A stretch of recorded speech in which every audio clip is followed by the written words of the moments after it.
हाँ जी 12th class, welcome again जी। यार ये डायलॉग तो रट गया होगा, हाँ जी 12th क्लास वेलकम अगेन जी।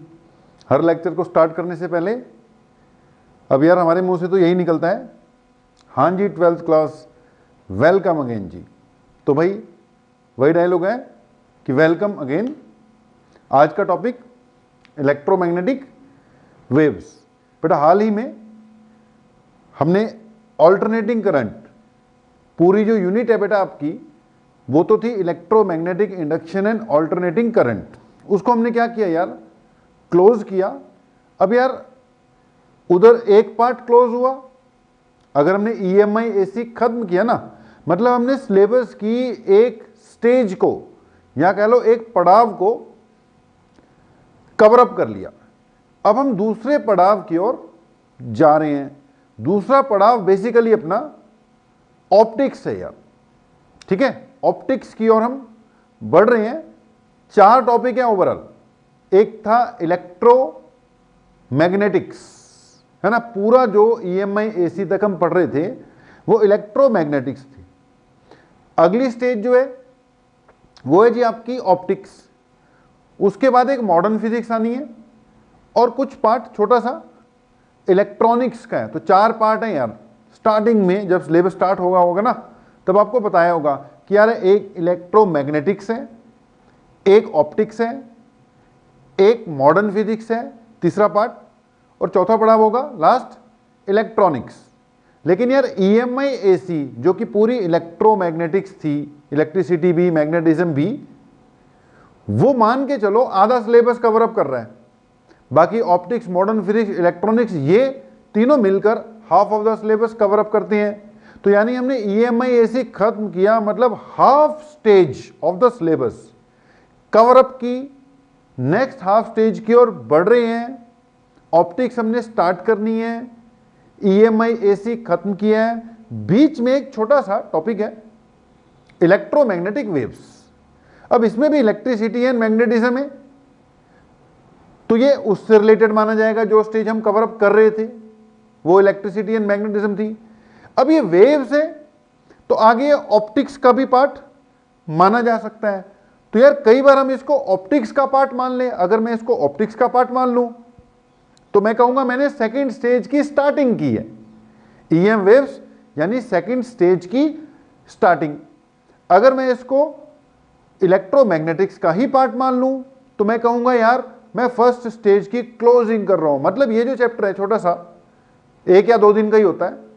हम कोशिश करेंगे इसको 1 दिन में कवर अप करने की। ये ट्रांजिशन स्टेट वाला है यार। हाँ सिलेबस में है, करना है। 3 नंबर का इसमें से क्वेश्चन आ सकता है आपका, 3 नंबर का है सिलेबस में, सीबीएसई सिलेबस के हिसाब से। तो यार चाहे मान लो इलेक्ट्रोमैग्नेटिक वेव्स जो हम कर रहे हैं उसका लास्ट पार्ट है आपकी बुकलेट में, ये ईएमआई एसी वाली के साथ लास्ट में लगा हुआ है। चाहे आप कह लो ऑप्टिक्स की स्टार्टिंग है, चाहे आप कह लो इलेक्ट्रोमैग्नेटिज्म का खात्मा है, जैसे मर्जी लगा लो, करना तो हमें पड़ेगा ही। तो आज का टॉपिक है यार इलेक्ट्रोमैग्नेटिक वेव्स। कुछ इलेक्ट्रोमैग्नेटिक वेव्स के कंसेप्ट जो है वो हम कवर अप करने की कोशिश करेंगे। ज्यादा कुछ इसमें नहीं है। कुछ पार्ट इसका था डिस्प्लेसमेंट करंट वाला, ठीक है, एक टॉपिक होता था पहले डिस्प्लेसमेंट करंट, उसकी नीड वगैरह, वो यार इस बार सिलेबस में से रिड्यूस कर दिया गया है। तो उसको अभी फिलहाल तो मैं कवर अप नहीं करूंगा, बाद में देखेंगे। एक्स्ट्रा में उसको करवाना होगा तो करवाएंगे। डिस्प्लेसमेंट करंट टॉपिक तो खैर इंपॉर्टेंट ही होता था। फिलहाल हम मान के चल रहे हैं सिलेबस में नहीं है अभी। Overall CBSE syllabus cover up करते हुए, पंजाब बोर्ड के सिलेबस में भी नहीं है। सिलेबस को कवर अप करते हुए सीधा हम सिलेबस पार्ट पर ही आएंगे। इलेक्ट्रोमैग्नेटिक वेव्स की प्रॉपर्टीज वगैरह वही रहेगी सिलेबस में। जो भी मतलब बोर्ड पे कराऊंगा वो सिलेबस वाला ही होगा, आउट ऑफ सिलेबस वाला नहीं होगा। बीच में जहां पे आउट ऑफ सिलेबस करा दिया जाता है वो आपको बता दिया जाता है। तो स्टार्ट करते हैं यार इलेक्ट्रोमैग्नेटिक वेव्स। यार बेसिकली ये वेव्स हैं। अगर मैं स्टार्ट करूं तो कहां से स्टार्ट करूंगा बेटा? वेव्स से ही स्टार्ट करूंगा। अगर मैं बोलूं व्हाट इज अ वेव, तो हम कह सकते हैं कि it is propagation of energy from one point to another. छोटी क्लासेस में भी पढ़ा हुआ है आपने।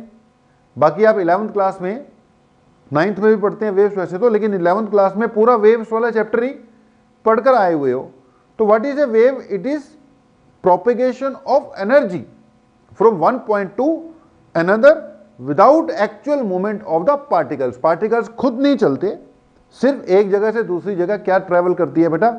एनर्जी ट्रेवल करती है, उसको वेव कहते हैं। ठीक है, आपको पता है, 9th क्लास से ये डेफिनेशन पढ़ते आ रहे हो कि वेव क्या है जी? It is propagation of energy है यार, ठीक है जी, propagation of energy from one point to another. अच्छा, अगली बात, अगर हम वेव्स को कैटेगराइज करें तो इसकी दो बेसिक कैटेगरीज बनती थी। एक जिसको हम कहते हैं मैकेनिकल वेव्स, और दूसरा जिसको हम कहते हैं इलेक्ट्रो मैग्नेटिक वेव्स, जो कि हमारा आज का टॉपिक है। इलेक्ट्रोमैग्नेटिक वेव्स अपना आज का क्या है? टॉपिक है। तो दो टाइप की वेव्स होती हैं यार, एक मैकेनिकल वेव्स और दूसरी कौन सी जी? Electromagnetic waves. जब हम 11th क्लास में वेव्स पढ़ते हैं तो वहां कहते हैं यार इलेक्ट्रोमैग्नेटिक वेव्स आपको 12th क्लास में पढ़ाएंगे। 12th क्लास में अपने आप में फुल फ्लैश क्या होगा जी? ये चैप्टर होगा, तो आ गई भाई 12th क्लास, और 12th क्लास में इलेक्ट्रोमैग्नेटिक वेव्स आ ही गया। 11th क्लास में जो वेव्स पढ़ी आपने वो मैकेनिकल वेव्स ही पढ़ी। दोनों के बीच में बेसिक डिफरेंस हम यही बताते हैं कि जी mechanical waves are those waves which need some medium to propagate, और ईएम वेव्स वो हैं which need not any medium. इन वेव्स को प्रोपेगेट करने के लिए मीडियम की जरूरत नहीं होती, किसी मीडियम की जरूरत नहीं होती। अगर मीडियम मिल जाए तो इलेक्ट्रोमैग्नेटिक वेव्स प्रोपेगेट होंगी, ना मिले तो कोई चक्कर नहीं है, और बढ़िया तरीके से होंगी। यानी वैक्यूम में भी ट्रेवल कर सकती हैं। ये वैक्यूम में ट्रेवल नहीं करती, कैन ट्रेवल इन वैक्यूम। अब इसको मैकेनिकल वेव को छोड़ो, फिर वही बात, बिना मतलब टाइम खराब होगा डिस्कस करने में, हम सीधा काम की बात पे आते हैं। इलेक्ट्रोमैग्नेटिक वेव्स पर ही आते हैं। ये आपने 11th में पढ़ा। 11th में जो भी पढ़ते हो मैकेनिकल वेव पढ़ते हो, उसमें एक साउंड वेव्स पढ़ते होते थे। Sound waves are mechanical in nature. उसको छोड़ा, कहां पर आ गए हम? सीधा इलेक्ट्रोमैग्नेटिक वेव्स पे आ गए। यार इलेक्ट्रोमैग्नेटिक वेव्स है तो बेसिकली देखो ये वेव ही, यानी एक पॉइंट से दूसरे पॉइंट एनर्जी का क्या होगा? ट्रांसफर होगा। यार यहां पर क्या होता था मैकेनिकल वेव में? पार्टिकल एक्चुअली ऑसिलेट करते थे, एक्चुअली, और उसके कारण नेक्स्ट पार्टिकल ऑसिलेट करता था, उसके कारण नेक्स्ट पार्टिकल ऑसिलेट करता था, और आगे मैकेनिकल एनर्जी ट्रांसफर होती थी। पार्टिकल सारे के सारे ऑसिलेट करना स्टार्ट कर देते थे। यहां पर पार्टिकल वार्टिकल नहीं ऑसिलेट करना, यहां पे बेटा जो एनर्जी प्रोपेगेट होनी है वो इलेक्ट्रिक और मैग्नेटिक फील्ड के टर्म्स में प्रोपेगेट होनी है।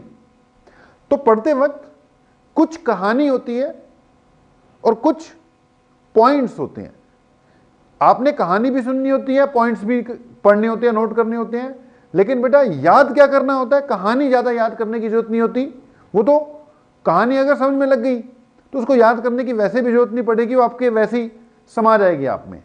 याद क्या करने पड़ेंगे? आपको पॉइंट्स याद करने पड़ेंगे। एग्जामिनेशन के लिए आपको पॉइंट्स चाहिए, मेन टॉपिक चाहिए। हाँ, अंडरस्टैंडिंग के लिए कहानी भी चाहिए, तो अपनी कहानी भी चलेगी और बीच बीच में पॉइंट्स भी चलेंगे, और बीच बीच में आपको यह भी बता दूंगा क्लियरली कि यार इन चीजों को करना, यहां से क्वेश्चन आएगा। ज्यादा फैलेंगे नहीं।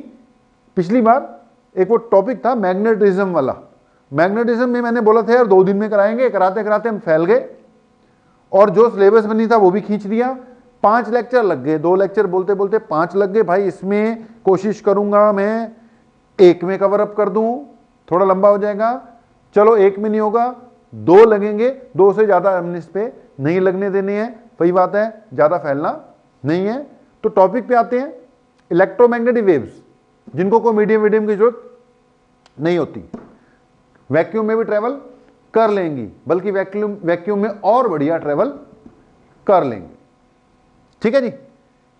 दूसरा मैंने यहां पे बोला कि यार ईएम वेव्स में एनर्जी प्रोपेगेट करेगी एक पॉइंट से दूसरे पॉइंट की ओर, लेकिन वो जो एनर्जी है वो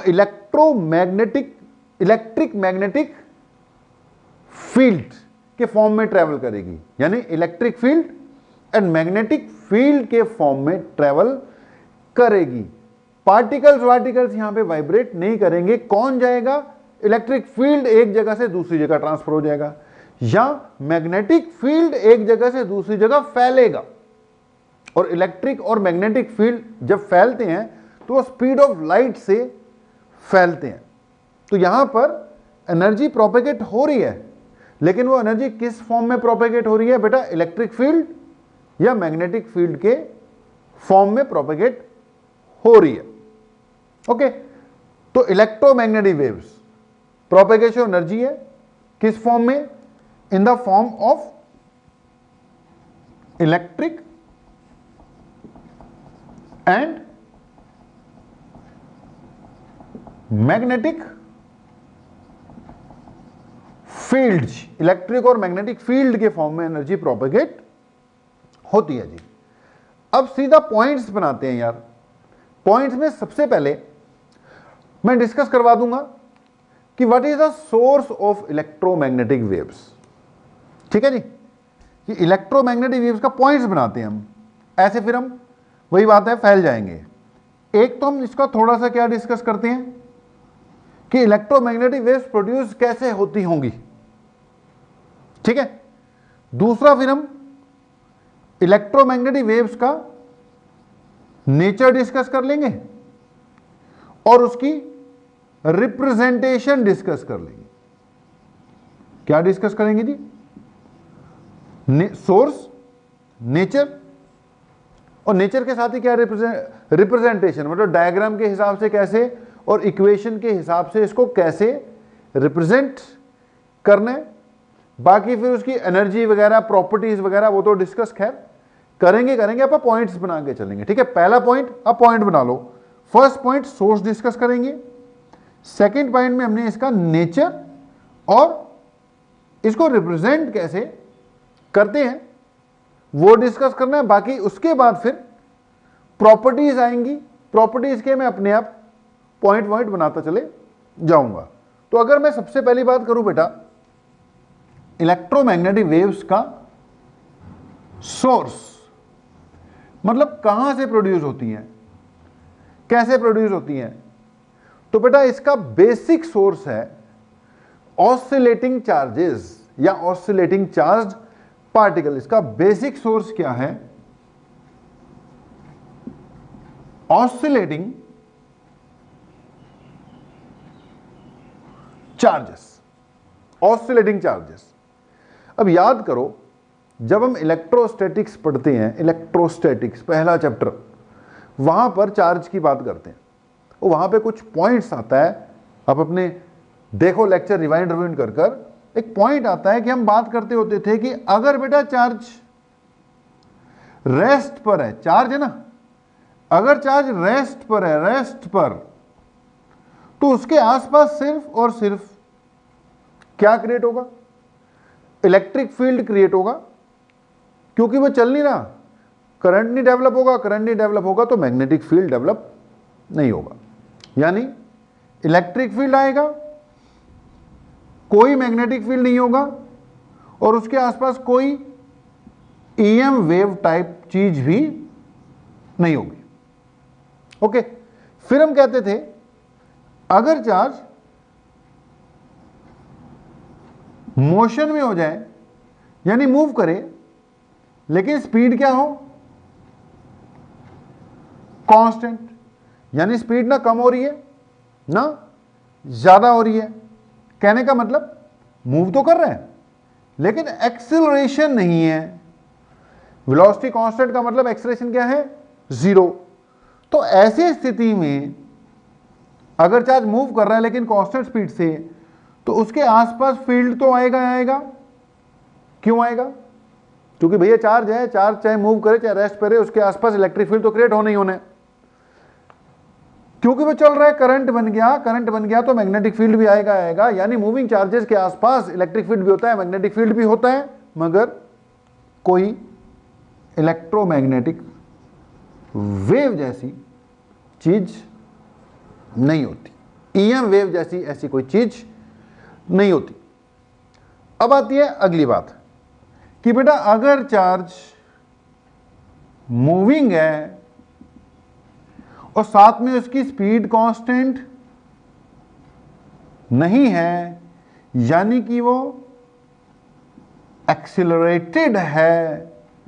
अब एक्सिलरेटेड में डीएक्सिलरेटेड भी चलेगा, यानी उसकी स्पीड बढ़ रही है या स्पीड घट रही है। तो ऐसी स्थिति में क्योंकि वो चार्ज है तो उसके आसपास इलेक्ट्रिक फील्ड भी क्रिएट होगा, क्योंकि मूव कर रहा है तो मैग्नेटिक फील्ड भी आएगा। अब क्योंकि एक्सिलरेटेड है तो उसके आसपास ईएम वेव्स भी प्रोड्यूस होंगी। ये बहुत पुरानी बात हमने उठाई। अब ये जो पुरानी बात हमने उठाई वो इसलिए उठाई क्योंकि यहां पर ईएम वेव्स की बात चल रही है। तो ईएम वेव्स कैसे प्रोड्यूस हो रही हैं भाई? अगर चार्ज एक्सिलरेटेड है तो if charge is accelerated that means उसकी स्पीड बढ़ रही है, घट रही है, एकदम बढ़ रही है, एकदम घट रही है, धीरे से बढ़ रही है, धीरे से घट रही है, जैसे मर्जी बढ़ रही है, जैसे मर्जी घट रही है, उसके आसपास इलेक्ट्रिक फील्ड, मैग्नेटिक फील्ड के साथ साथ इलेक्ट्रोमैग्नेटिक वेव्स भी प्रोड्यूस होंगी। तो एक लाइन रट लो, एक लाइन याद कर लो, accelerated charges produced electromagnetic waves, accelerated charges produce electromagnetic wave. जब भी चार्ज एक्सिलरेट होगा उसके आसपास इलेक्ट्रोमैग्नेटिक वेव्स प्रोड्यूस होंगी। लाइन रट लो, accelerated charges produce electromagnetic waves. अब अगली बात, हमने यहां पर एक्सिलरेटेड चार्जेस की बजाय क्या लिखा है? Oscillating charges. देख यार, अगर चार्ज एक्सिलरेट हो गया, अब उसका सिस्टम नहीं ना, एक बार एक्सिलरेट हो गया उसके बाद फिर नहीं हो रहा, या डीएक्सिलेट हो गया उसके बाद नहीं हो रहा। अब यार ऐसी स्थिति आ गई कि एक्सिलेट हो गया लेकिन उसका कोई सिस्टम नहीं है, आगे पता नहीं एक्सिलेट होगा कि नहीं होगा। तो ईएम वेव प्रोड्यूस होगी लेकिन एक पल के लिए प्रोड्यूस होगी, उसके बाद नहीं होगी। लेकिन अगर मैंने वर्ड यूज किया ऑसिलेटिंग चार्ज, यार याद करो पेंडुलम वन नोड, पेंडुलम के केस में ये जो पार्टिकल था ये वैसी, इसका उससे कोई लेना देना नहीं है, पेंडुलम तो मैकेनिकल वेव प्रोड्यूस करता है। मान लो ये पार्टिकल है, उसका मास m है। यार अगर ये ऑसिलेट कर रहा है तो कंटिन्यूसली एक्सिलरेट कर रहा है, क्योंकि ऑसिलेटरी मोशन एक्सिलरेटेड तो है ही है ना। जब ये ऊपर जा रहा है तो स्पीड कम हो रही है, नीचे जा रहा है स्पीड बढ़ रही है, ऊपर जा रहा है स्पीड कम हो रही है, नीचे जा रहा है स्पीड बढ़ रही है। तो कंटिन्यूसली स्पीड में क्या आ रहा है?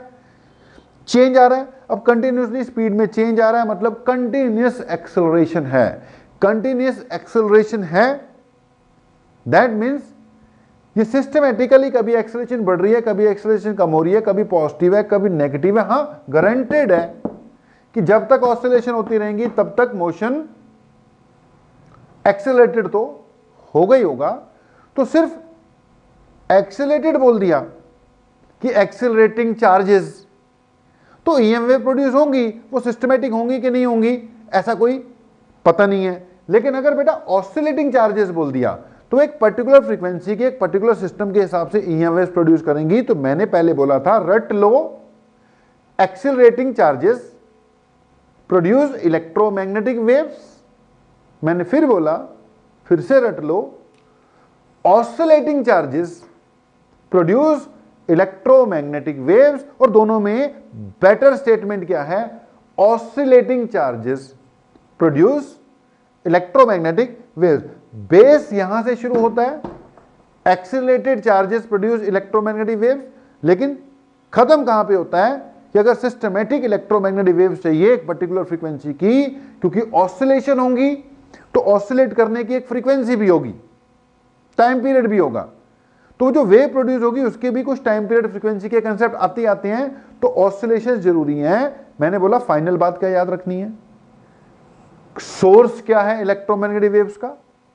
Oscillating charges. तो फाइनल बात हमने क्या बोलनी है कि electromagnetic waves are produced by oscillating charges.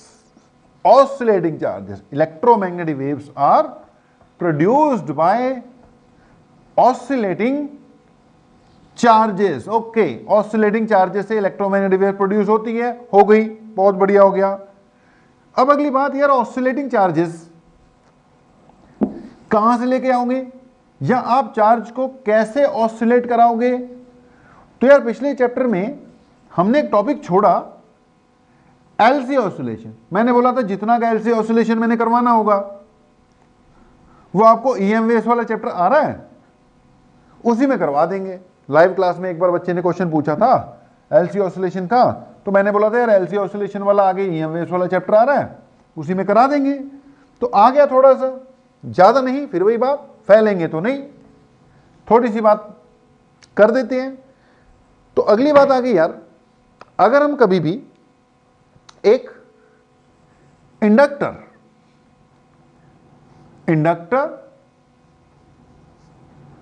और कैपेसिटर को आपस में कनेक्ट कर दें,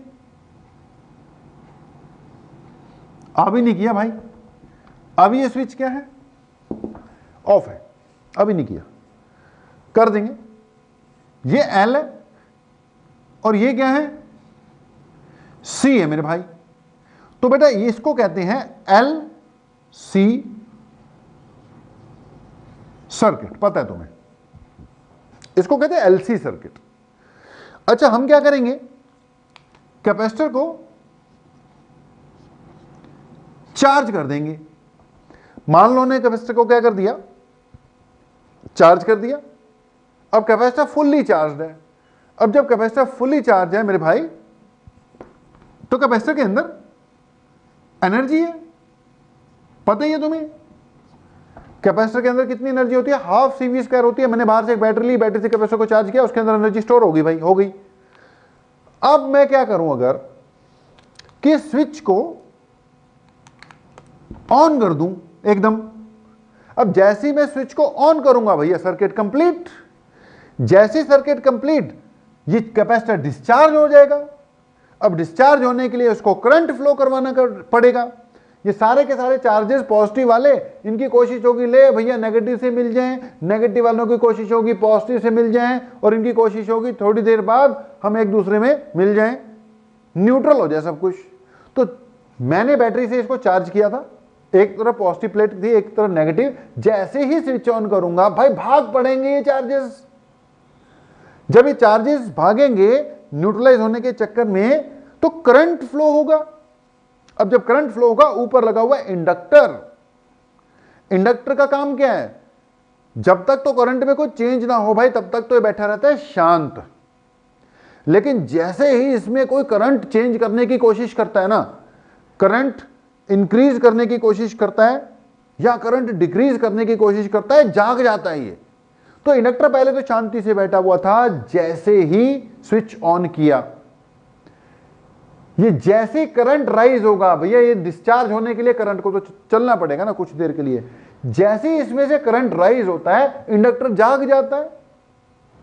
इंडक्टर का काम क्या है, इसका काम है करंट में होने वाले किसी भी चेंज को अपोज करना। प्रॉपर्टी है भाई इंडक्टर की, to oppose any change in current. तो ये क्या करेगा, जैसे ही स्विच ऑन किया, करंट राइज हुआ, करंट राइज होने के चक्कर में इंडक्टर उसको राइज होने से रोकेगा। और आपको याद होगा सेल्फ इंडक्शन वाला फंडा, जो इंडक्टर है या जो कॉइल है, वो जैसे ही उसमें करंट में चेंज आने की कोशिश होती है, करंट इंक्रीज होने की कोशिश करेगा या डिक्रीज होने की कोशिश करेगा, ये इसको रोकने के चक्कर में एक ऑपोजिट सेंस वाला करंट डेवलप करने की कोशिश करेगा, जिसको इंड्यूस करंट कहते हैं, या कह लो एक ऑपोजिट सेंस वाली ईएमएफ डेवलप करने की कोशिश करेगा, जिसको सेल्फ इंड्यूस्ड ईएमएफ कहते हैं। तो पॉइंट क्या निकला, कैपेसिटर को मैंने चार्ज किया था, हो गया बढ़िया चार्ज। फिर मैंने जैसे स्विच ऑन किया, ये डिस्चार्ज होने की कोशिश करने लग गया। जैसे डिस्चार्ज होने लगा, इंडक्टर में करंट राइज हुआ। इंडक्टर में करंट राइज हुआ तो उसमें एक इंड्यूस ईएमएफ डेवलप हुई, जो करंट को राइज होने से रोकेगी। यानी इसके अंदर क्या डेवलप हुई, ईएमएफ डेवलप हुई। अब ईएमएफ डेवलप होना भी तो एनर्जी है ना मेरे भाई। ईएमएफ क्या है, work done per unit charge है ना, ईएमएफ वोल्टेज है, वोल्टेज होती क्या, work done per unit charge है, तो वर्क डन तो आई गया उसमें, तो ये भी एनर्जी डेवलप हुई। अच्छा एनर्जी कहां से आई, ये अपनी एनर्जी लूज कर रहा है, इसमें एनर्जी आ रही है, ये इलेक्ट्रोस्टैटिक एनर्जी है जो लूज कर रहा है। कौन सी एनर्जी लूज कर रहा है, इलेक्ट्रोस्टैटिक एनर्जी लूज कर रहा है। और उसमें जो डेवलप हो रही है वो कौन सी हो रही है, वो मैग्नेटिक एनर्जी। जो इंडक्टर है, इंडक्टर के अंदर जो एनर्जी होती है भाई, याद होगा तुम्हें, पता नहीं याद होगा कि नहीं, वो होती है हाफ Li²। जैसे करंट जब राइज होता है तो इसके अंदर इलेक्ट्रोस्टैटिक एनर्जी थी, ये लूज कर रहा है, उसमें ईएमएफ इंड्यूस होने के कारण एनर्जी डेवलप हो रही है, वो गेन कर रहा है, यानी एनर्जी का ट्रांसफर हो रहा है। तो बेटा इस दौरान हो क्या रहा है, मूवमेंट तो चार्जेस की हो रही है ना। जब ये डिस्चार्ज हो रहा है, एनर्जी इसके अंदर जा रही है, कोशिश करेगा इसको अपोज करने की करंट को, लेकिन करंट तो आखिर चल ही जाएगा ना। जब करंट चल जाएगा, इसमें ईएमएफ इंड्यूस हो जाएगी, इसमें जो एनर्जी थी वो इसमें स्टोर हो जाएगी। ठीक है जी, ये इलेक्ट्रोस्टैटिक एनर्जी लूज कर गया। जब ये लूज कर रहा था तो इसने वर्क डन किया, इसने वर्क डन किया तो इसमें एनर्जी आ गई। वो एनर्जी कहां से आई भाई, यही वाली एनर्जी इसमें हो गई। जैसे ही प्रोसेस स्टॉप होगा, जो इसके क्रॉस ईएमएफ डेवलप हुई है उसके कारण फिर से क्या हो जाएगा, कैपेसिटर चार्ज हो जाएगा, लेकिन इस बार वो चार्ज ऑपोजिट सेंस में होगा। क्यों ऑपोजिट सेंस में होगा, क्योंकि जो इंड्यूस ईएमएफ डेवलप हुई है वो ऑपोजिट नेचर की है। कैपेसिटर दोबारा चार्ज हो जाएगा लेकिन ऑपोजिट नेचर के साथ। तो पॉइंट क्या निकला, पहले चार्ज था, डिस्चार्ज हो गया एकदम, जैसे डिस्चार्ज हुआ इसके अक्रॉस वोल्टेज डेवलप हो गई, लेकिन वो ऑपोजिट नेचर की थी। उस वोल्टेज ने कैपेसिटर को फिर से चार्ज कर दिया ऑपोजिट पोलैरिटी के साथ। जैसे ही चार्जिंग कंप्लीट होगी ये फिर से डिस्चार्ज हो जाएगा, फिर से वोल्टेज डेवलप होगी, ये उससे उल्टी होगी लेकिन पहले वाली हो जाएगी। मतलब ये प्रोसेस यार चलता रहेगा।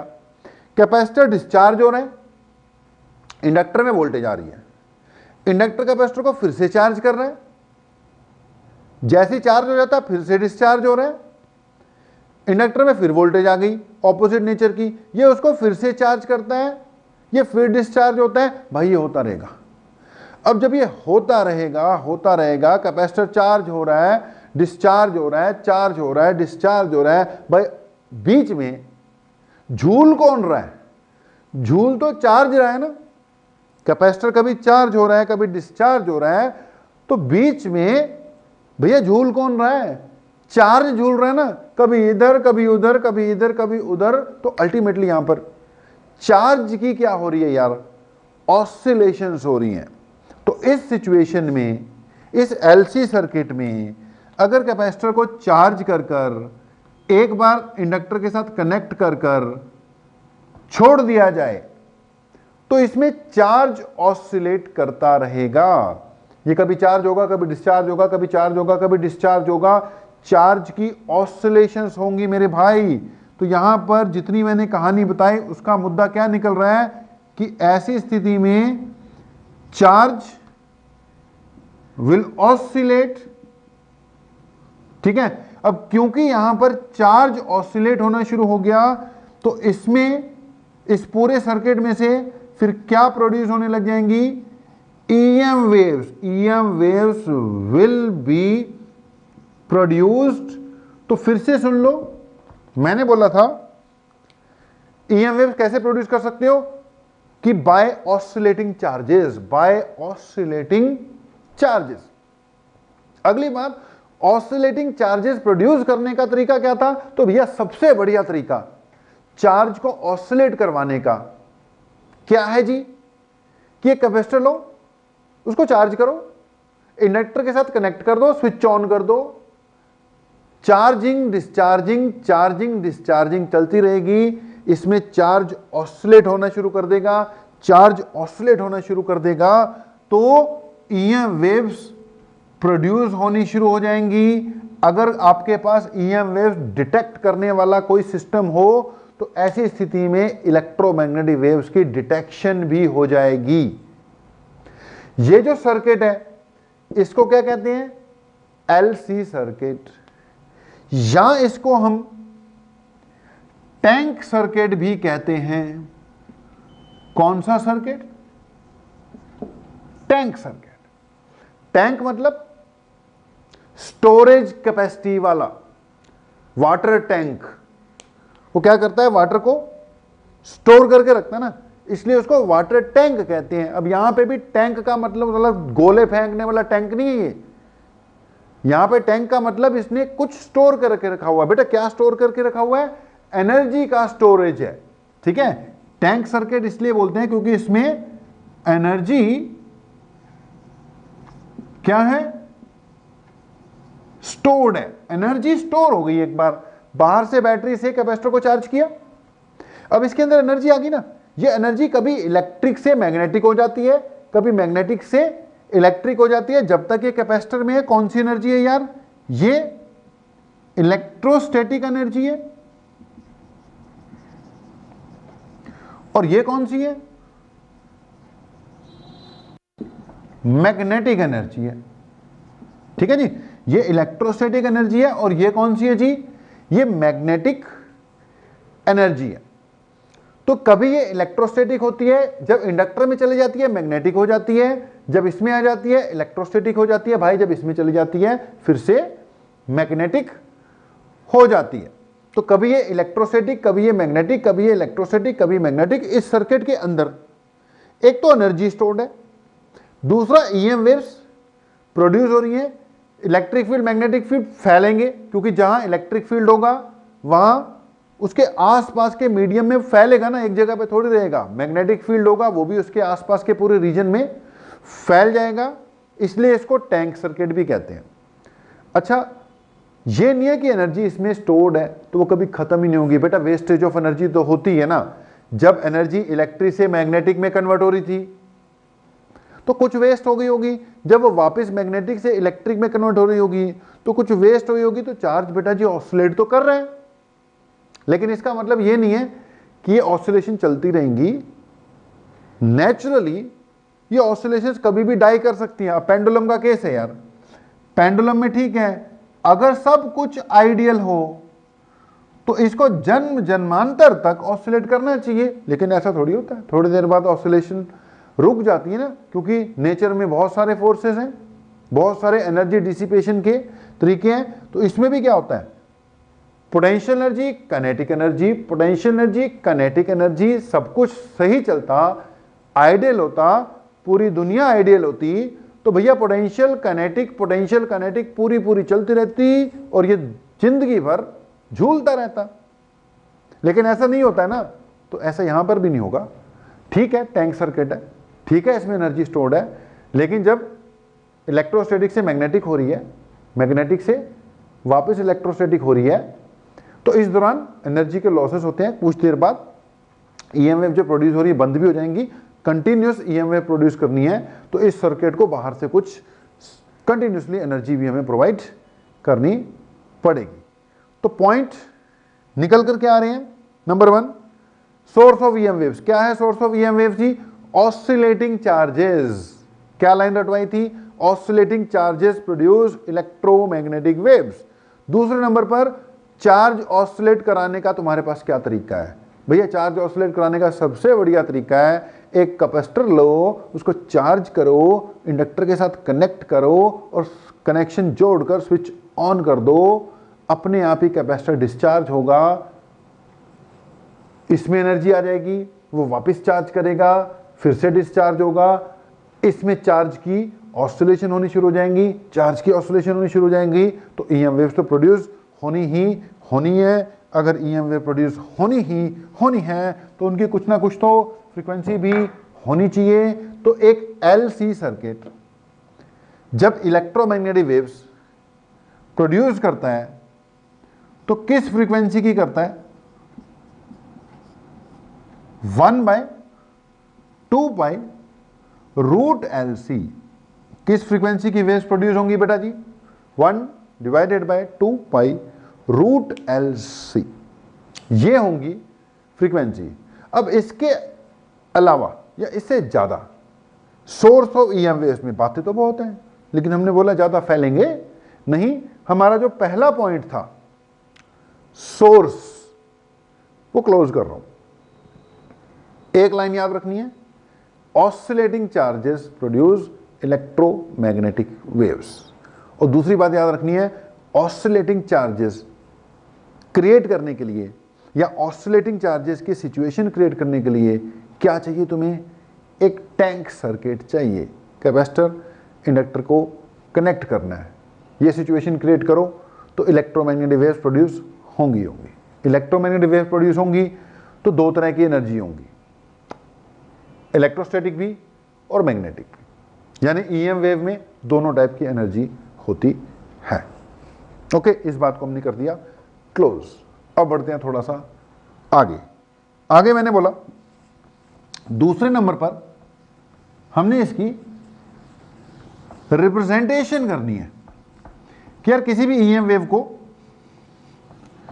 कैसे रिप्रेजेंट किया जा सकता होगा, या किसी भी वेव को कैसे रिप्रेजेंट करते हैं, कैसे रिप्रेजेंट किया जा सकता होगा, या किसी भी वेव को कैसे बेटा रिप्रेजेंट करते हैं। अब पहली बात तो बेटा आपने ये भी पढ़ा होगा कि दो तरह की वेव्स होती है, एक और कैटेगरी होती है वेव्स को क्लासिफाई करने की, transverse wave and longitudinal waves, है ना। Transverse wave and longitudinal wave. Longitudinal wave जिसमें ऑसिलेशन डायरेक्शन ऑफ प्रोपेगेशन के पैरेलल चलती हैं, और ट्रांसवर्स वेव जिसमें ऑसिलेशंस डायरेक्शन ऑफ प्रोपेगेशन के परपेंडिकुलर चलती हैं। याद करो, ये होती थी ट्रांसवर्स वेव्स कि जा रही है वेव बेटा इस तरफ, और जो ऑसिलेशंस हैं वो पार्टिकल की ऊपर नीचे हैं, दोनों के बीच में 90 डिग्री एंगल होता है, क्रेस्ट और ट्रफ बनती हैं, याद आ गया होगा। और जो आपकी लॉन्गिट्यूडनल वेव होती है वो होती है कि जिस तरफ ऑसिलेशन हो रही है उसी तरफ वेव प्रोपेगेट कर रही है, यानी कि यहां इसमें कंप्रेशन एंड रेयरफैक्शन बनती है, याद आ गया होगा। ओके, तो मैं ये कहना चाहता हूं कि जो अपने इलेक्ट्रोमैग्नेटिक वेव्स हैं these are transverse in nature. अपनी ईएम वेव्स जो हैं बेटा जी these are transverse in nature. क्या बोला मैंने, मिटाओ यार इसको। Electromagnetic waves are transverse in nature, these are transverse in nature. Representation वगैरह भी करते हैं भाई, पहली बात तो ये याद रखो ना, these are transverse in nature. भैया पॉइंट बना लेना, ट्रांसवर्स नेचर है इनका। अब ट्रांसवर्स नेचर का मतलब कि जिस तरफ बेटा ऑसिलेशंस होंगी वेव की, डायरेक्शन ऑफ प्रोपेगेशन उससे क्या होनी चाहिए, परपेंडिकुलर। जा रही है उस डायरेक्शन में तो ऑसिलेशन इससे क्या होनी चाहिए, परपेंडिकुलर होनी चाहिए। अब सुनना ध्यान से, जो ईएम वेव्स हैं उसमें किसी पार्टिकल वार्टिकल ने तो ऑसिलेट करना नहीं है। अगर तो एक स्ट्रिंग होती, मान ले भाई स्ट्रिंग में वेव प्रोड्यूस की तुमने, तो वहां पे पार्टिकल ऊपर नीचे ऑसिलेट करता है और एनर्जी आगे की ओर प्रोपेगेट करती है। भाई वहां पार्टिकल ऑसिलेट करता है, एक्चुअली पार्टिकल ऑसिलेट करता है। यहां हमने बोला पार्टिकल नहीं ऑसिलेट करता, कौन ऑसिलेट करता है, electric and magnetic field oscillate करते हैं। इलेक्ट्रिक फील्ड भी साथ के साथ मैग्नेटिक फील्ड भी। तो अगर मैं किसी ईएम वेव का बारे में बात करूं, पहले तो मैंने क्या बोल दी कि it is transverse in nature. दूसरी बात बेटा इसमें इलेक्ट्रिक के साथ मैग्नेटिक फील्ड दोनों है। तो हमें, अगर मैं इलेक्ट्रिक फील्ड के हिसाब से बात करूं, इलेक्ट्रिक फील्ड के हिसाब से, तो ये मैंने बनाया इलेक्ट्रिक फील्ड, ठीक है जी। इलेक्ट्रिक फील्ड कौन सी डायरेक्शन में शो किया मैंने, वाई में, और जा कौन सी डायरेक्शन में रही है ये, एक्स में। तो इलेक्ट्रिक फील्ड के हिसाब से बेटा ये क्या हो गई, ट्रांसवर्स बनी गई, क्योंकि ऑसिलेट तो किसने करना है यहां पर, इलेक्ट्रिक फील्ड ने करना है ना। ये वाई डायरेक्शन होगी, ये एक्स डायरेक्शन होगी, और तीसरी भी बना ले भाई, ये फिर जेड हो गई, है ना, एक्स वाई जेड तो ऐसे ही बनता है, एक एक्स एक वाई और एक जेड। तो पॉइंट थोड़ा ध्यान से सुनना, ट्रांसवर्स है, इलेक्ट्रिक फील्ड अपना ऑसिलेट कर रहा है, मैग्नेटिक फील्ड अपना ऑसिलेट कर रहा है। बेटा जी इलेक्ट्रिक और मैग्नेटिक फील्ड इकट्ठी ऑसिलेट करते हैं। थोड़ा सा ध्यान से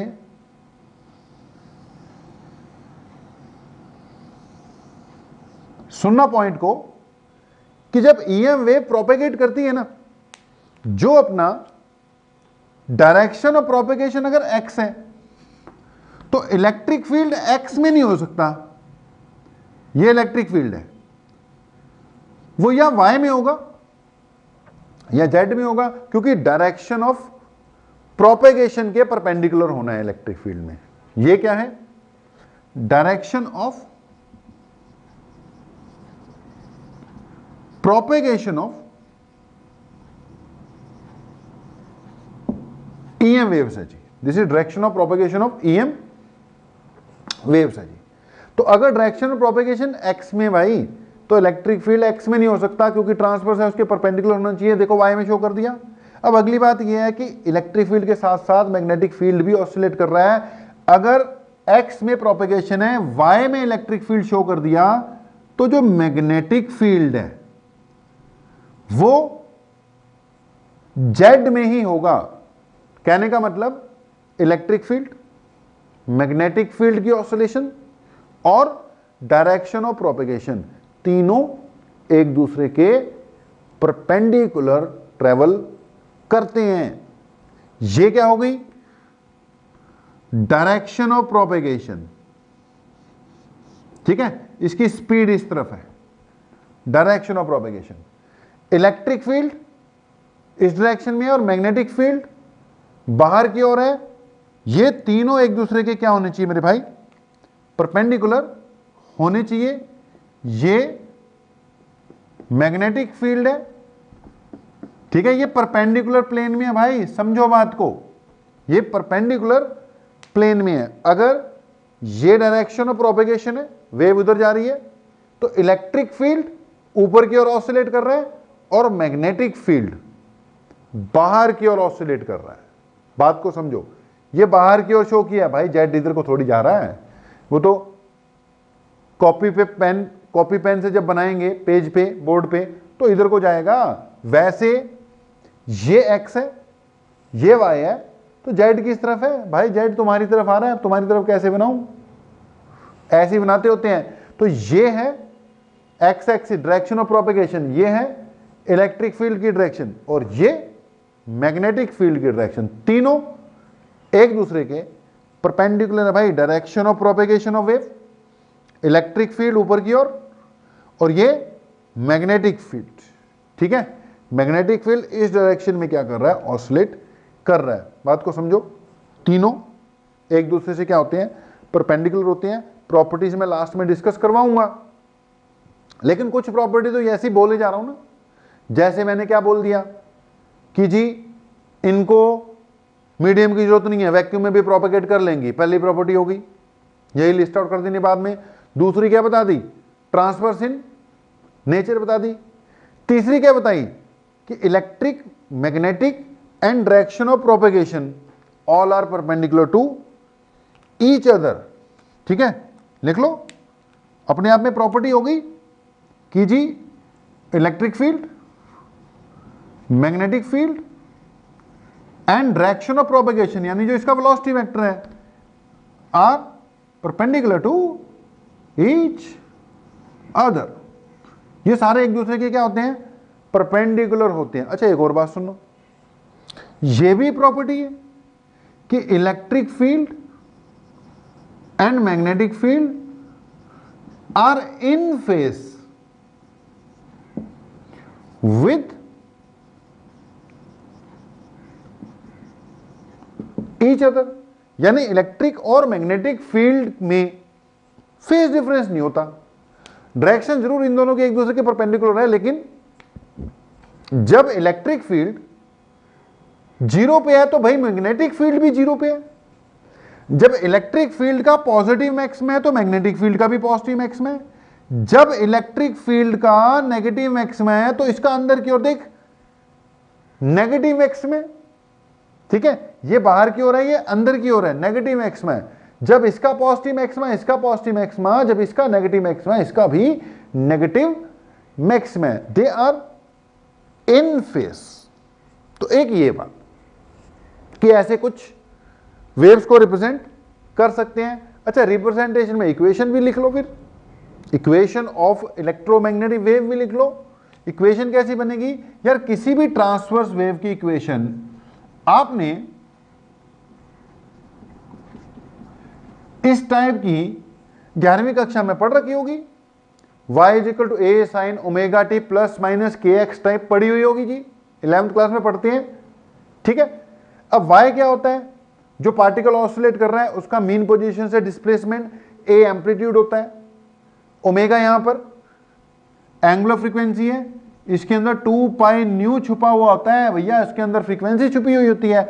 और जो k होता है आपका, इसको एंगुलर वेव नंबर कहते हैं, ये 2 पाई बाय लैम्डा होता है, इसके अंदर वेवलेंथ छिपी हुई होती है। अब वेव होगी तो वेव की फ्रीक्वेंसी होगी, वेव की वेवलेंथ होगी। ये किसी भी ट्रांसवर्स वेव की, किसी भी ट्रांसवर्स वेव की बेसिक इक्वेशन है, 11वीं में पढ़ी हुई है तुमने। अब अपनी भी तो ट्रांसवर्स वेव है, इसकी भी कुछ इसी टाइप की बेसिक इक्वेशन होनी चाहिए। ये किस डायरेक्शन में जा रही है, एक्स डायरेक्शन में। अच्छा, ये भी तुम्हें पता है, अगर बीच में एक्स लगा हुआ है तो इसका मतलब डायरेक्शन ऑफ प्रोपेगेशन एक्स है। 11वीं में वेव्स वाला चैप्टर पढ़ा हुआ होना चाहिए भाई, जिसने नहीं पढ़ा फिर उसको गारंटी नहीं है कि समझ में लगेगा कि नहीं लगेगा।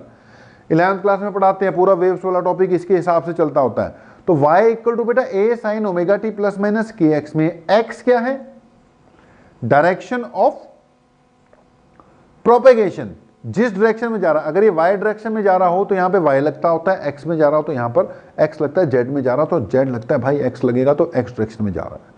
अपनी वेव भी x डायरेक्शन में जा रही है, लेकिन हम उसको y से रिप्रेजेंट नहीं करेंगे। हमारे यहाँ जो ऑसिलेट करने वाला कौन है, इलेक्ट्रिक फील्ड है और मैग्नेटिक फील्ड है। तो ध्यान से सुनना, अगर मैं EM वेव को रिप्रेजेंट करूं तो इसकी रिप्रेजेंटेशन आ जाएगी, y की जगह E आ गया, equal to E naught sine omega T plus minus के एक्स। ये है जी किसी भी EM वेव की रिप्रेजेंटेशन। x डायरेक्शन में जा रही है तो मतलब इलेक्ट्रिक फील्ड x में नहीं हो सकता, y या z दोनों में से किसी में भी हो जाएगा। अब यहां पे किस में शो किया हुआ है मैंने, y में, तो इसलिए y लिख दिया भाई। अच्छा, at the same time, at the same time इसी वेव को मैग्नेटिक फील्ड से भी रिप्रेजेंट किया जा सकता है। तो मैग्नेटिक फील्ड से जब रिप्रेजेंट करोगे तो इलेक्ट्रिक फील्ड का मैग्नीट्यूड कुछ और हो सकता है, मैग्नेटिक फील्ड का मैग्नीट्यूड कुछ और हो सकता है। तो यहाँ ई नोट आएगा, बी नोट आएगा, लेकिन यार वेव तो वही है ना, फ्रीक्वेंसी वही है, वेवलेंथ वही है, डायरेक्शन ऑफ प्रोपेगेशन वही है। तो ये वाला पार्ट बिल्कुल क्या रहेगा, सेम रहेगा। सेम वेव की दो इक्वेशन हो सकती हैं। अब अगर इलेक्ट्रिक फील्ड वायर में शो किया हुआ है, जा रही वो एक्स डायरेक्शन में है, तो मैग्नेटिक फील्ड तो कौन सी डायरेक्शन में शो होगा, जेड में शो हो सकता है बस। तो this two are the equations with which an electromagnetic wave can be represented. ये वो दो इक्वेशन है जिससे किसी भी इलेक्ट्रोमैग्नेटिक वेव को रिप्रेजेंट किया जा सकता है। तो रिप्रेजेंट करते वक्त भाई ये डायग्राम है, ऐसे डायग्राम से रिप्रेजेंट करना है। कई बार क्वेश्चन में आया हुआ है यार कि डायग्राम से रिप्रेजेंट करो किसी भी इलेक्ट्रोमैग्नेटिक वेव को, ऐसे रिप्रेजेंट कर देना। या इक्वेशन है, बाकी इक्वेशन से रिलेटेड बेटा क्वेश्चन बड़े आते हैं कि इक्वेशन दे रखी होती है, उसमें वो भी कराएंगे आपको, फ्रीक्वेंसी निकालो, वेवलेंथ निकालो, वो कंपेयर करके निकालना होता है। जैसे मान लो एसी वाले चैप्टर में ना इक्वेशन दे रखी होती थी कि E y equal to 0.5 into 10⁻² into sine of, यहाँ पे कुछ दे दिया तो कंपेयर कर कर कर निकालना होता है। वो कंपेयर करने वाले चलो क्वेश्चन भी कराएंगे, फिलहाल वो लाइव क्लास में करा देंगे। फिलहाल इक्वेशन को याद करो कि कुछ ऐसे इस इक्वेशन को रिप्रेजेंट किया जा सकता है। ठीक है जी। अब अगली बात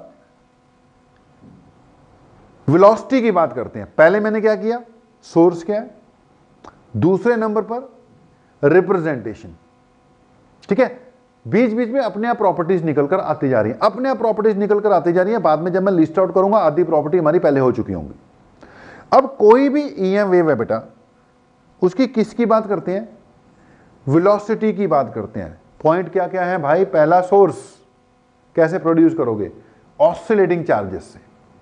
कैसे ऑसिलेटिंग चार्जेस लेकर आओगे? By using A tank circuit, LC circuit. दूसरे नंबर पर रिप्रेजेंटेशन। रिप्रेजेंटेशन में डायग्राम आ गया, इक्वेशन आ गई, जो बातें मैंने बतानी थी इंपॉर्टेंट, कौन किसके परपेंडिकुलर कौन फेस में, वो भी बता दिया। अगली बात क्या बता रहा हूं, कोई भी वेव होगी इलेक्ट्रोमैग्नेटिक वेव, उसकी वेलोसिटी कैसे लिखी जा सकती है या उसकी वेलोसिटी किन फैक्टर्स पे डिपेंड करती है। देखो यार, वेव जो होती है ना, उसकी वेलोसिटी डिपेंड करती है मीडियम के ऊपर, है ना। कोई भी वेव होगी उसकी वेलोसिटी उसके मीडियम पे डिपेंड करेगी कि कौन से मीडियम में जा रही है जी, ठीक है। अब मीडियम का इफेक्ट, क्योंकि यहां पे देखो इलेक्ट्रिक फील्ड भी आ रहे हैं और मैग्नेटिक फील्ड भी आ रहे हैं, तो जो मीडियम का इफेक्ट है वो याद करो, मीडियम का इफेक्ट इलेक्ट्रिक फील्ड के प्रति एप्सिलॉन से, एप्सिलॉन यानी परमिटिविटी से एक्सप्लेन किया जाता है। और अगर मैग्नेटिक फील्ड के लिए मीडियम का इफेक्ट देखो, क्योंकि देखो ईएम वेव्स प्रोपेगेट होगी बेटा, सोचो अगर ईएम वेव प्रोपेगेट होगी तो इलेक्ट्रिक फील्ड भी चल रहा है, मैग्नेटिक फील्ड भी चल रहा है। अब इलेक्ट्रिक फील्ड कैसे फैलेगा वो मीडियम की परमिटिविटी पे डिपेंड करता है, और साथ में मैग्नेटिक फील्ड भी है, मैग्नेटिक फील्ड कैसे फैलेगा वो मीडियम की परमिएबिलिटी पे डिपेंड करता है। तो दो बातें तो हैं ही हैं। फिर एक, अब मैं थोड़ा सा speed of EM waves discuss करने जा रहा हूं जी। और स्पीड ऑफ ईएम वेव्स अगर बेटा डिस्कस करते हैं तो इसमें मैं बोल रहा हूं मीडियम का बहुत रोल होगा। अगर मीडियम का रोल होगा तो मीडियम की एक परमिटिविटी होती है, याद करो, एप्सिलॉन से डिनोट करते हैं, और एक परमिएबिलिटी होती है, म्यू से डिनोट करते हैं। अगर वैक्यूम हो, वैक्यूम में ये एप्सिलॉन नॉट होती है और ये म्यू नॉट होती है। कोई वैसी मीडियम है उसकी परमिटिविटी म्यू है, परमिएबिलिटी परमिटिविटी एप्सिलॉन है, परमिएबिलिटी म्यू है। और अगर वैक्यूम है तो एप्सिलॉन नॉट म्यू नॉट हो जाते होती हैं। इनमें आपस में तुम्हें रिलेशन पता ही होगी। एक रिलेटिव परमिटिविटी भी होती है जिसको डाइलेक्ट्रिक कांस्टेंट कहते हैं, और ऐसी एक रिलेटिव परमिएबिलिटी भी होती है, इसको कुछ नहीं कहते हैं। इनके बीच में आपस में रिलेशन क्या होती है कि जो एप्सिलॉन आर है यानी जो के है, एप्सिलॉन आर जो कि किसके इक्वल होता है, के इक्वल होता है, यानी relative permittivity divided by permittivity of vacuum. और ऐसे mu R equal to mu divided by mu naught, या कह लो epsilon equal to epsilon R into epsilon naught, या mu R equal to mu is equal to mu R into mu naught. अब ये तो बातें हैं ही है ना, फिर पता ही है। तो मैं बात कर रहा था स्पीड ऑफ इलेक्ट्रोमैग्नेटिक वेव्स। यार जो स्पीड ऑफ इलेक्ट्रोमैग्नेटिक वेव है ना, ये दोनों पर डिपेंड करती है, म्यू पर भी और एप्सिलॉन पर भी। म्यू पर इसलिए क्योंकि मैग्नेटिक फील्ड ने चलना है, एप्सिलॉन पे इसलिए क्योंकि इलेक्ट्रिक फील्ड ने चलना है। तो किसी भी मीडियम में इलेक्ट्रोमैग्नेटिक वेव की जो स्पीड है बेटा, अब कैसे आई वो छोड़ो, फिर वही बात है, फैल रहे हैं अभी भी हम। तो डायरेक्ट रिजल्ट ये है, किसी भी given medium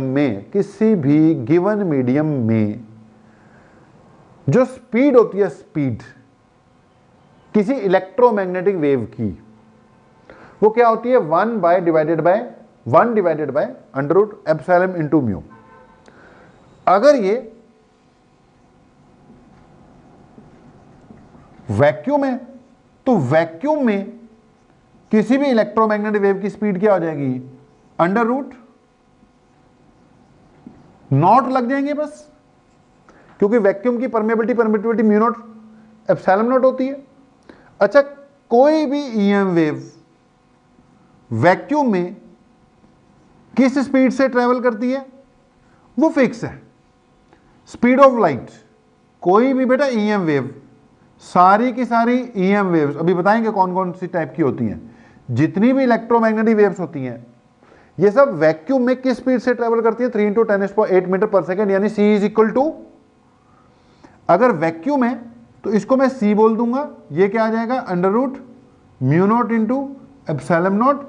mu naught epsilon naught की वैल्यू तुम्हें पता होती है, वैल्यू पुट करोगे तो अप्रोक्सीमेटली 3 × 10⁸ मीटर पर सेकंड के करीब ये वैल्यू आ जाएगी। तो मेरे भाई वैक्यूम में ये रिजल्ट है, ठीक है जी, वैक्यूम में ये रिजल्ट रहेगा। तो बेटा वैक्यूम में क्या रिजल्ट आ गया, 1/μ0 एप्सिलॉन नॉट, वैल्यू पुट करोगे 3 × 10⁸ मीटर पर सेकंड आएगा। याद रखना यार कि कोई भी ईएम वेव है, कोई भी ईएम वेव, मैंने बोला कई तरह की होती है, लास्ट में ईएम स्पेक्ट्रम में हमने डिस्कस करना है, दूसरे लेक्चर में वो हो जाएगा, एक लेक्चर में नहीं खत्म हो रहा भाई, देख लिया मैंने, फैल गए थोड़ा सा, हम 2 लेक्चर लगेंगे अब इसके। तो c equal to √μ0 epsilon naught, ये किसी भी ईएम वेव की स्पीड है इन वैक्यूम, जिसकी वैल्यू आती है। हाँ अगर वैक्यूम नहीं कोई और मीडियम में बेटा तो ये रिजल्ट रहेगा। अच्छा इसको थोड़ा सा और मॉडिफाई कर दूं तो v इक्वल टू मैं लिख सकता हूं √एप्सिलॉन r, एप्सिलॉन नॉट भी लिख सकता हूं मैं, √ ये बन जाएगा एप्सिलॉन r एप्सिलॉन नॉट, और ये बन जाएगा बेटा μr μ0। इसको थोड़ा सा मॉडिफाई कर दूं तो ये बनेगा 1/√एप्सिलॉन r, μr अलग लिख रहा हूं, ये बन जाएगा √μ0 एप्सिलॉन नॉट अलग कर दिया। यार ये चीज speed of light in vacuum बन गई, देख लो ये वाली वैल्यू। तो यहां से बेटा v इज इक्वल टू, यहां क्या आ गया c divided by √epsilon r μr। तो कोई भी मीडियम होगा बेटा, उस मीडियम की अपनी कुछ ना कुछ रिलेटिव परमिएबिलिटी और रिलेटिव परमिटिविटी होती है, गिवन होगी, स्पीड उसमें ये आ जाएगी। अगर ये वैक्यूम हो तो वैक्यूम के लिए डाइलेक्ट्रिक कांस्टेंट वैक्यूम का है, उसकी रिलेटिव परमिटिविटी 1 होती है, ये भी 1 हो जाएगा। v इज इक्वल टू क्या आ जाएगा, c आ जाएगा बेटा, v is equal to c आ जाएगा। बात आप समझ रहे हो, ठीक है। थोड़ा धीरे करता हूं, अपना नोट कर लेना, ज्यादा लंबा नहीं खींचेंगे, आज का लेक्चर क्लोज कर देंगे, 1-1.25 घंटे में इसको क्लोज कर देंगे। सेकंड लेक्चर पे जाहिर है कुछ चीजें बची हैं अभी। तो v इक्वल टू बेटा c/μr एप्सिलॉन। अच्छा यहां पे एक और बात, आगे चलकर आप पढ़ोगे कि ये चीज बेटा किसी भी मीडियम का डाइलेक्ट्रिक कांस्टेंट कहलाएगा। डाइलेक्ट्रिक कांस्टेंट n से डिनोट करते हैं एनसीईआरटी बुक में, it is known as dielectric constant, नहीं sorry refractive index. Dielectric constant तो इसी को बोलते हैं ना, इसको हम रिफ्रैक्टिव इंडेक्स भी कहते हैं, ठीक है, पढ़ा होगा 10th क्लास में। तो c बाय रिफ्रैक्टिव इंडेक्स ये भी आ गया। तो speed of light of EM wave बेटा डिपेंड करती है मीडियम पर, मीडियम के अपने अपने एक्सप्लेन करने के कि मीडियम कैसा है, वैसा है, ऐसा है। 3 तरीके से एक्सप्लेन कर सकते हैं कि जी मीडियम की परमिटिविटी इतनी है, परमिएबिलिटी इतनी है। यहां एक और बात निकल आई कि मीडियम का डाइलेक्ट्रिक कांस्टेंट इतना है। किसी गिवन मीडियम में स्पीड ऑफ लाइट कितनी होगी, अगर परमिटिविटी और परमिएबिलिटी के टर्म्स में लिखना है तो ये रिजल्ट आ गया, अगर डाइलेक्ट्रिक कांस्टेंट के टर्म्स में लिखना है तो ये वाला रिजल्ट आ गया, ठीक है जी। तो तीसरी बात हम कर रहे थे किसकी, स्पीड की। फिर से वही बात, पहली बात हम किसकी कर रहे थे, इलेक्ट्रोमैग्नेटिक वेव प्रोड्यूस कैसे होंगी, सोर्स। दूसरी बात हम किसकी कर रहे थे, रिप्रेजेंट कैसे करेंगे, डायग्राम बनाया, इक्वेशन बनाई। अच्छा इक्वेशन बनाते वक्त बाकी सब ठीक है, एक टर्म रह गई अपनी, वहां पे एक पॉइंट लिखना था। जब हम बोल रहे थे ना इक्वेशंस में, नोट करना कि जी इलेक्ट्रिक और मैग्नेटिक फील्ड एक दूसरे के परपेंडिकुलर होते हैं, पहली बात। इलेक्ट्रिक फील्ड और मैग्नेटिक फील्ड सेम फेस में होते हैं, दूसरी बात। और इलेक्ट्रिक फील्ड और मैग्नेटिक फील्ड के बीच में बेटा रिलेशन ये होती है कि E naught by B naught is equal to C, E naught divided by B naught is equal to C, where C is velocity of light. यानी इलेक्ट्रिक फील्ड का जो एम्पलीट्यूड है और जो मैग्नेटिक फील्ड का एम्पलीट्यूड है, उनका जो रेशियो है वो किसके इक्वल होता है? सी के इक्वल होता है। Their ratio is equal to C, उनका रेशियो सी के इक्वल होता है। तो एक ये भी पॉइंट क्या करना है आपने, याद करना है जी। ठीक है जी। तो अगली बात एनर्जी की होगी, लेकिन इस बात को पहले कवर अप करो, है ना। एनर्जी की बात होगी, लंबा खिंच जाएगा, वो सारी बातें नेक्स्ट लेक्चर में डालते हैं। फिलहाल हम इसको क्या कर रहे हैं, क्लोजिंग दे रहे हैं। जितना बता दिया उतना नोट्स में से पढ़ लो, नोट्स आपको भेज दिए, आपके पास है ही है। जो आपके पास बुकलेट है ना बेटा एसी वाली, उसके लास्ट में ईएम वेव वाला चैप्टर है ही है, उसमें स्टार्टिंग का डिस्प्लेसमेंट करंट वाला पार्ट छोड़ दो। कहां पे आ जाओ सीधा, ईएम वेव्स कि जहां से प्रॉपर्टीज वगैरह स्टार्ट होती हैं, जहां से मैंने स्टार्ट करवाया आपको, ईएम वेव जहां पे लिखा मिलेगा ना, उसके बाद की बातें कर लो। आज के पॉइंट में सोर्स देख लो, बीच में टैंक सर्किट आ गया कि कैसे प्रोड्यूस होती है बाय ऑसिलेटिंग चार्जेस, दूसरे नंबर पर रिप्रेजेंट कैसे करते हैं, तीसरे नंबर पर वेलोसिटी की चलो बात हुई है। नेक्स्ट क्लास में इसके जो भी बचा कुचा काम है वहां से हम क्या करेंगे, फिर स्टार्ट करेंगे, प्रॉपर्टी डिस्कस करेंगे और अगली बात करेंगे। तो आज के लिए इतना ही। थैंक यू वेरी मच, आप लोगों का बहुत बहुत धन्यवाद।